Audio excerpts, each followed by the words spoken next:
여야가 오는 8일 본회의에서 중대재해기업처벌법을 처리하기로 일단 합의했습니다. 다만 합의 처리를 위해선 여야 사이의 의견 차이가 크고 정부가 계속해서 법안 내용을 후퇴시키고 있어 실제 처리까지는 진통이 예상됩니다. 한현희 기자가 보도합니다. 더불어민주당과 국민의힘 원내대표가 새해 들어 처음으로 얼굴을 마주했습니다. 30여 분간의 짧은 만남에서 여야는 이번 임시국회 마지막 본회의 일정을 합의했습니다. 중대재해기업처벌법, 생활물류서비스법 등 주요 민생 법안 중에서 여야가 합의한 법안을 1월 8일 오후 2시에 본회의를 열어서 처리하기로 했습니다. 이처럼 본회의 날짜를 못 박으면서 중대재해처벌법 처리 가능성은 커졌습니다. 민주당은 이를 위해 야당과의 합의에서 최대한 성과를 내겠다는 방침입니다.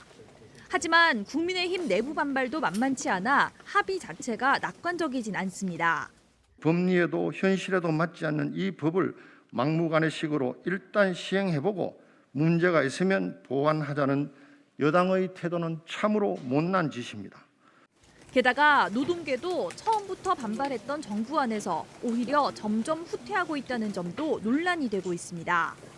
정부는 1차 의견서에서 중대재해법 적용 유예 대상을 100인 미만 사업장으로 낸 데 이어 2차 의견서에서는 300인 미만 사업장으로까지 확대하자는 의견을 전했습니다. 징벌적 손해배상액 역시 손해액의 3배 이상 10배 이하로 규정한 정의당안보다 후퇴한 손해액의 5배 이하로 하자는 게 정부 의견입니다.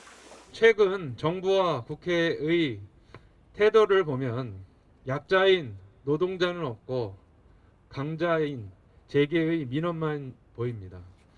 거대 양당에 경고합니다. 중대재해 가해자인 재계를 핑계로 후퇴할 생각은 하지 마십시오.